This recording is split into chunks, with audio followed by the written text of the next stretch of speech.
Atos capítulo 20, versículo 7 em diante. E logo após Romanos 13, 11. Atos capítulo 20, versículo 7. Todos acharam? Graças a Deus. Então vamos esperar. Glória a Deus.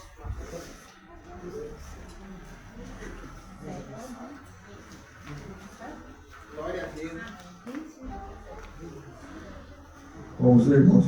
E no primeiro dia da semana, ajuntando-se os discípulos para partir o pão, Paulo, que já havia de partir no dia seguinte, falava com eles e prolongou a prática até a meia-noite. E havia muitas luzes no cenáculo onde estavam juntos. E estando um certo jovem, por nome Eutico, assentado numa janela, caiu do terceiro andar para baixo, tomado de um sono profundo que lhe sobreveio durante o extenso discurso de Paulo, e foi levantado morto. Paulo, porém, descendo, inclinou-se sobre ele e, abraçando, disse: não vos perturbeis, porque sua alma está nele. E subindo e partindo o pão, comendo ainda, lhe falou largamente até a alvorada, e assim partiu. Romanos 13, 11.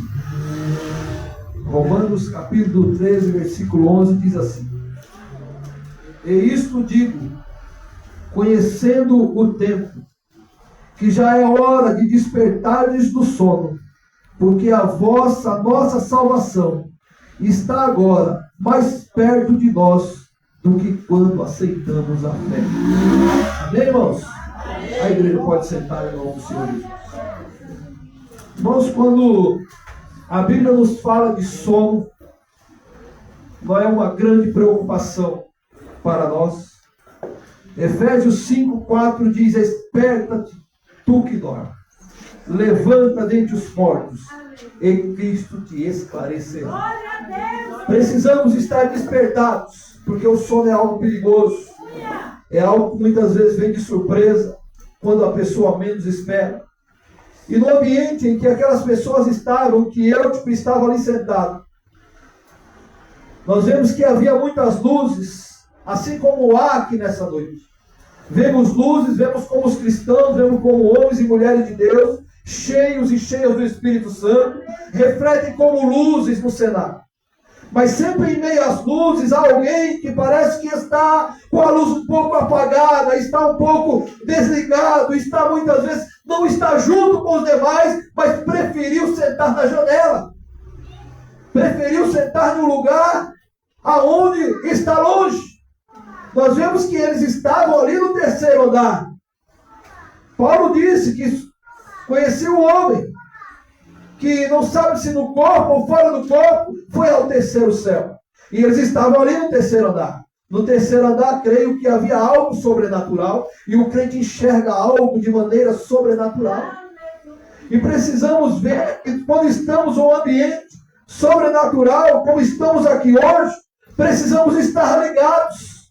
Precisamos estar ligados no trono. Precisamos estar despertados no sono, porque o sono muitas vezes leva o homem, leva a mulher à ruína. Nós conhecemos bem a história de Sansão. Sansão, enquanto dormia, Dalila cortava suas tranças. E ele estava dormindo na mão do inimigo. Então nós vemos que não podemos dormir, porque todo o tempo que estamos vivendo, nós estamos em guerra. Precisamos estar despertados do sono. Precisamos estar acordados o tempo todo, porque Cristo, Ele está nos vendo, Ele está nos guardando. Mas nós precisamos buscar, porque a palavra de Deus nos diz para que nós buscarmos a eles incessantemente, buscar a paz do Senhor, buscar a presença do Senhor em todo o tempo. Precisamos estar na presença do Senhor. Precisamos estar despertados. Precisamos estar acordados. A quem não queria, irmãos, ver Paulo pregar? Todos que estavam ali naquele momento foram até aquele lugar Acredito que como no dia de hoje os irmãos vinham para a igreja, para ouvirem a palavra de Deus, para cultuarem ao Senhor, para louvar e engrandecer o nome do Senhor, para apresentar a Ele o seu louvor, o seu tributo, a sua adoração. Aqueles irmãos estavam e não mediam esforços para ali estar presente, para ouvir Paulo falar. Eu mesmo, se tivesse o privilégio naquela época, se estivesse vivo naquela época, de ver um homem como Paulo pregando a palavra do Senhor, pregando e anunciando o Evangelho, um homem que quando chegou na terra dos bárbaros, ele não foi morto pelo naufrágio, de repente ali uma serpente lhe mordeu, e aí eles esperando, já que o mar não matou ele, quem sabe a serpente vai matar. Paulo sacudiu aquela serpente e não morreu, porque Deus estava com ele. É diferente o homem ou a mulher que ela anda com Deus. O homem e a mulher que está constantemente com Deus, muitas vezes estão esperando a ruína, estão esperando a queda, mas Deus está guardando e dizendo: esse é meu, essa é minha, esta eu comprei, é comprado com meu sangue carmesim. E o projeto que Deus tem na vida de um homem, e o projeto que Deus tem na vida de uma mulher, não muda, porque Ele é imutável. O que Ele determinou está determinado. E assim como era na vida de Paulo, é na nossa vida, na sua vida também. O que Deus reservou para você, Ele reservou para você. O que Ele tem para realizar através de você, é através de você. Mas em meio a isso tudo, em meio às luzes, em meio àqueles que buscam, em meio àqueles que estavam buscando incessantemente, por isso estavam as luzes no cenáculo, existia aquele que está disperso. Quem está na janela, ele está com a parte do corpo para fora, mas está com a parte do corpo para dentro. Ele está de olho na rua e está de olho na pregação. Ele está com o coração aqui, mas está com o coração dividido lá fora. Ele está cocheando em dois pensamentos. Está pensando aqui, está pensando como está lá fora. Será muitas vezes até olhando para trás. Muitas vezes a luta está difícil, a situação não está muito fácil para a minha vida, então eu vou caminhar para trás. E muitas vezes a queda, muitas vezes quando o homem está pensando dessa forma, a queda é inevitável. E o sono é perigoso. E aquele moço caiu do terceiro andar. Caiu para baixo porque estava dormindo em um lugar que eles tinham todos os privilégios. O pior, evangelista Jefferson, é que nós temos o privilégio de aproveitar o melhor de Deus, mas muitas vezes não queremos aproveitar o melhor de Deus. Mas muitas vezes o homem e a mulher está dentro da casa do Senhor, com privilégio, com espaço para glorificar a Ele, mas está olhando para trás. A mulher de Ló olhou para trás e se transformou numa estátua de sal. Não podemos olhar para trás. Saul dormiu. E os soldados roubaram-lhe a lança e sua bilha d'água. É perigoso dormir quando estamos em guerra. O inimigo não brinca, não estamos em tempo de brincadeira, não estamos em tempo de brincar, de fingir de cristão, de ocuparmos espaço e achar que está tudo certo, que está tudo bem. A nossa guerra é incessante, é uma guerra espiritual em que estamos e precisamos estarmos despertados, porque Jesus pode vir a qualquer momento, podemos a qualquer momento ouvimos o toque da trombeta do arcanjo. E como estará a nossa vida? Será que nós estamos despertados ou será que estamos dormindo no sono? Precisamos estar despertados. A mensagem poderia trazer uma mensagem mais eloquente nessa noite, mas nesta noite vamos falar uma mensagem de mais conscientização para as nossas vidas, para o nosso dia a dia. Quem nós somos aqui, quem nós somos lá fora. Será que estamos acordados mesmo? Será que estamos despertados do sono? Será que estamos andando constantemente, falando com Deus, pedindo a Ele forças? Porque a palavra de Deus nos diz: sem mim nada podeis fazer. Então nós somos dependentes dele. Em tudo que nós vamos fazer, em tudo que nós fazemos. E o sono prejudica. E quando o homem está dormindo em guerra, está dormindo em serviço, ele não prejudica somente a ele, mas ele prejudica pessoas que estão à sua volta. Vocês lembram de Jonas? Jonas precisava ir para Nínive, mas ele preferiu dormir no navio. Queria o conforto do navio, o balanço do navio. Ficou lá, é gostoso, né, irmão Elias? Está lá balançando no navio, viajando para onde quer, fazendo aquilo que almeja, aquilo que lhe apraz, mas só que o que Deus determinou é Ele. Se é Ele que mandou você ir, você tem que ir. Não adianta dormir que Ele te acorda, e se for preciso, joga até na água.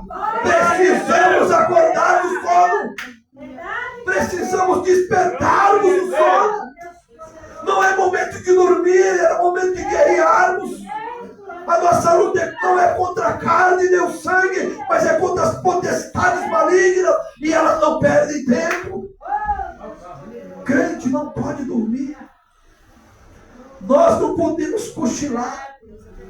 E aquele homem caiu. Depois descobriram que era Jonas o imbecil, e todos poderiam morrer, naufragar junto com aquele navio, por causa de Jonas, por causa do sono. Quantos lares estão indo à ruína? Quantos lares estão afundando? Porque no lugar de uma mãe, de um pai está orando em favor dos seus filhos, em favor do seu lar, em favor da sua família, está dormindo, está perdendo tempo, não está buscando a presença de Deus como deveria buscar. Oh, meus irmãos, porventura, muitas vezes você queria nesta noite ouvir uma palavra mais de uma massagem do ego, para massagear mais você, mas o que Deus reservou para nós aqui nesta noite é que nós precisamos despertarmos do sono. Quantos lares precisam de uma resposta, de um milagre, mas é através daquele, é através daquela, é através de você, que muitas vezes não está orando na madrugada. Deus te chama, Deus te convida, Deus fala com você, Deus está falando com você. Ora, busca a mim, o teu filho tem jeito, a tua filha tem jeito, e muitas vezes você não quer largar do sono, muitas vezes você não quer se envolver no Espírito, não quer estar vivendo de uma forma espiritual, não quer viver como deveria viver. Irmãos, Deus nos deu tudo. No momento em que aceitamos a fé, no momento em que aceitamos Jesus como nosso único e suficiente Salvador, Ele nos revestiu, Ele nos ungiu, Ele nos escolheu, Ele te deu dons espirituais, Ele te chamou para uma seara, Ele te chamou para trabalhar, Ele te chamou para fazer, e não podemos estar dormindo. Eli, enquanto dormia, as luzes do templo se apagaram. Enquanto Eli dormia, a sua casa virava uma bagunça, os seus filhos faziam o que queriam, os seus filhos não obedeciam. Não podemos dormir. Nós temos, aleluia, glórias a Deus, que estarmos despertados do sono. Temos que estar atentos à voz do Senhor, porque Ele fala conosco a todo momento, mas nós precisamos estarmos despertados do sono. Irmãos, quantas vezes Deus quer falar conosco e nós não queremos ouvir a voz de Deus? Quantas vezes Deus manda você ir e nós não queremos ir? E o problema de quem está dormindo é muito grave, porque quem está dormindo, quando ele acorda um pouquinho, irmão Jefferson, quando ele abre o olho, ele só vê defeito. A pessoa, quando está dormindo, ele entra numa inércia, porque ele não se alimenta. Quem está dormindo não está se alimentando. Quem está dormindo está inerte, está como se estivesse sem vida. E aí, de repente, essa pessoa começa a ver defeito aqui, começa a ver defeito ali. Fulano está frio, fulana está frio, fulano não caminha bem, mas ele não consegue olhar para si mesmo, ele só olha para os outros, ele só consegue enxergar a vida dos outros, mas não consegue olhar para o seu interior, porque quando o homem, ele começa a dormir, ele fecha os seus olhos espirituais e não consegue enxergar o bom de Deus, não consegue enxergar aquilo que Deus quer na sua vida. Precisamos despertarmos do sono. Glórias a Deus. Precisamos despertar do sono. Uma certa vez, ouvi um testemunho, eu acho que eu já contei aqui uma vez, juntamente um monte de crente, irmão Jefferson, que viviam reclamando da igreja e falavam: a nossa igreja está fria, a nossa igreja já morreu, a nossa igreja está morta. Vamos procurar o pastor da igreja e falar para ele que a igreja morreu, que a igreja está morta. E juntaram aquele monte de irmãos e irmãs e se dirigiram até aquele pastor para dizer e mostrar para ele que a igreja está morta. De repente o pastor disse: já que a igreja está morta, vamos fazer o sepultamento. De repente, irmão Jefferson, o pastor, quando o povo ia chegando, o pastor colocou o caixão no meio da igreja. E no vidro daquele caixão, as pessoas assustavam e o pastor dirigia e falava: olha, cada um que chegar, olhe para o dentro do caixão, vamos despedir da igreja que morreu hoje. Aí cada pessoa que ia entrando olhava para dentro daquele caixão e saía chorando em prantos, e dobrando o seu joelho no chão, começava a falar em línguas estranhas, começava a se revestir do poder de Deus. Aí outro vinha, olhava para dentro do caixão e começava a falar em mistério com Deus, e outro que vinha, começava, olhava para dentro do caixão e saía em prantos chorando. O que tinha dentro do caixão? Dentro do caixão tinha um espelho. Cada um estava vendo a sua própria face refletida ali naquele caixão. Então, quando nós formos olhar, botar defeito em alguma coisa, temos que olhar para nós mesmos e identificar que em nós que está a falha. Tem pessoas que conseguem medir o tamanho da saia da irmã, conseguem medir o tamanho da calça, da barra do braço do irmão, a manga da camisa do irmão, o corte do cabelo da irmã, se a irmã fez chapinha, se o irmão fez escova. Aquele irmão é vaidoso, aquele irmão tem cachinho, não, o outro passa chapinha. Irmãos, vamos tomar conta da nossa vida, vamos olhar para dentro de nós mesmos, porque a salvação é individual e o reino dos céus é tomado à força.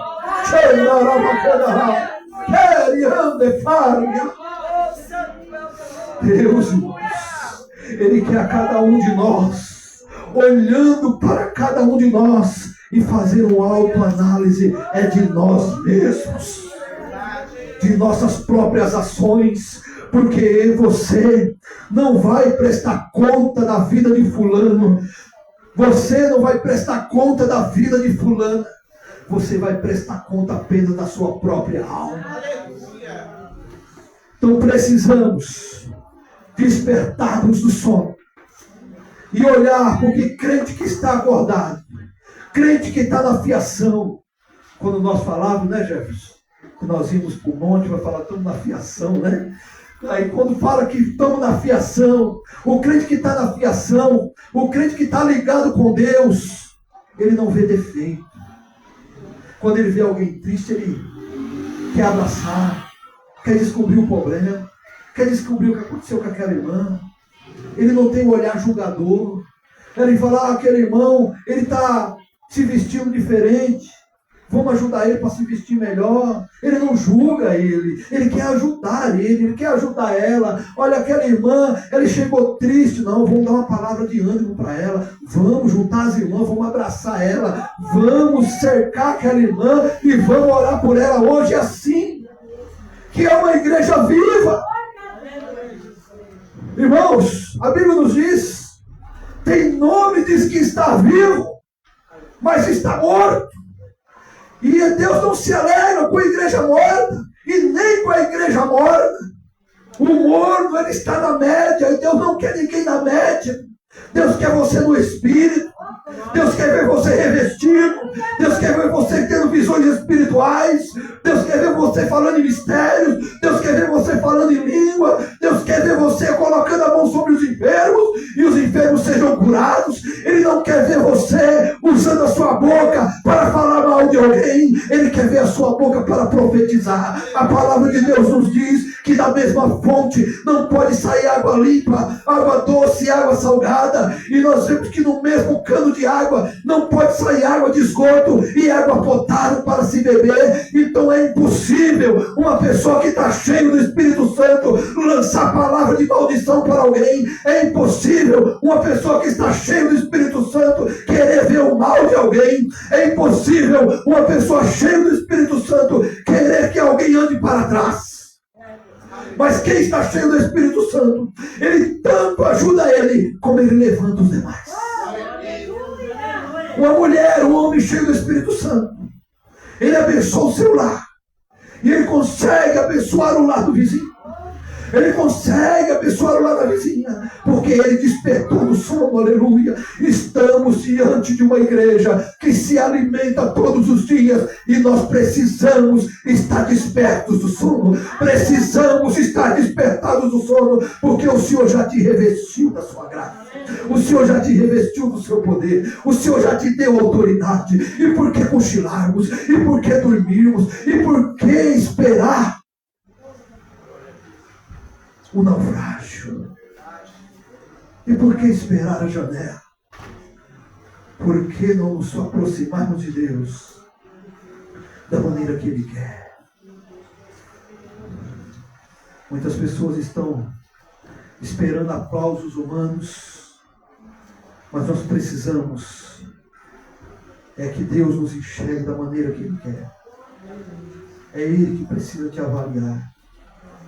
É Ele que precisa te analisar e saber quem você é. É preciso, irmãos, estarmos despertados do sono, para sermos uma igreja que possa viver em comunhão.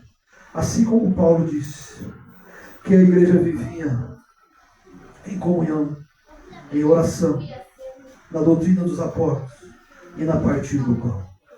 Precisamos ser uma igreja unida. Precisamos ser uma igreja que tem os frutos do Espírito.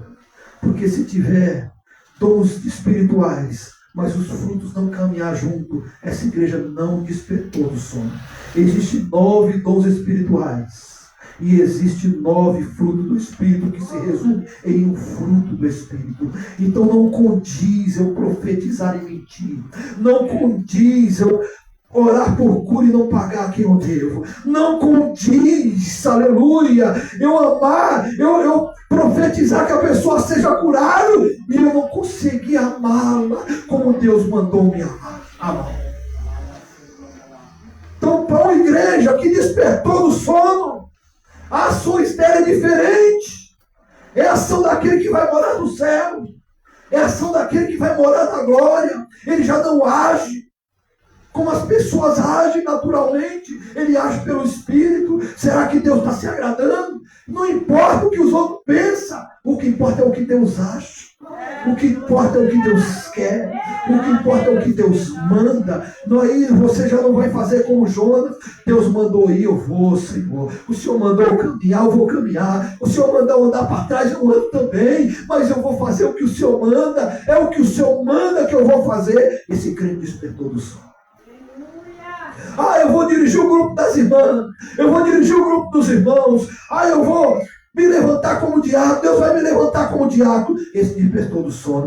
Eu quero fazer o evangelismo. Eu quero trabalhar para o Senhor. Eu quero fazer visita. Esse despertou do sono. Aleluia. Porque os lábios dele é só para glorificar o Senhor. Estamos numa santa ceia hoje. Um culto de santa ceia,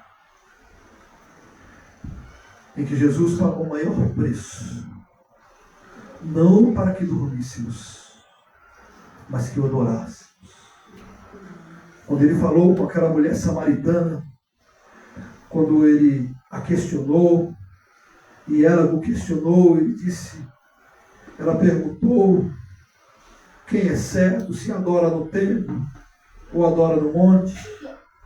E ele diz para ela: importa que os verdadeiros adoradores adorem ao Pai em espírito e em verdade.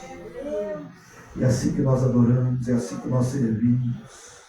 Oh, aleluia, é assim que nós agradecemos a Ele, é assim que nós louvamos a Ele, é assim que nós engrandecemos a Ele, é com o nosso louvor, é com a nossa adoração, é com a nossa vida, é com as nossas atitudes, é com as nossas ações, é as ações que testificam você, que informam, que dão notícia do Evangelho de Cristo, que Ele mora em você, que o Espírito Santo faz morar em você, e você é como um luzeiro que resplandece.